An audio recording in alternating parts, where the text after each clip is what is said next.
Para mi clienta de Riohacha, Guajira, saludos y te muestro este video para que veas que tu pedido va en proceso. Me pediste 3 batolas y esta es la primera que estamos realizando en el día de hoy.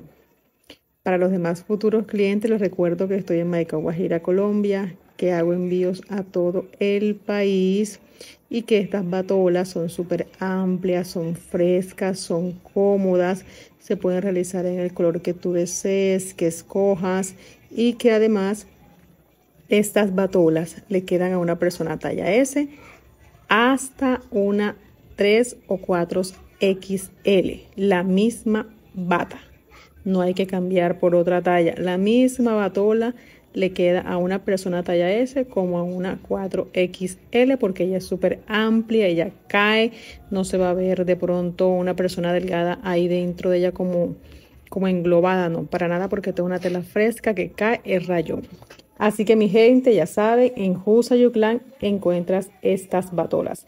Puedes hacer tu pedido al interno y pues se te estará enviando tu bata.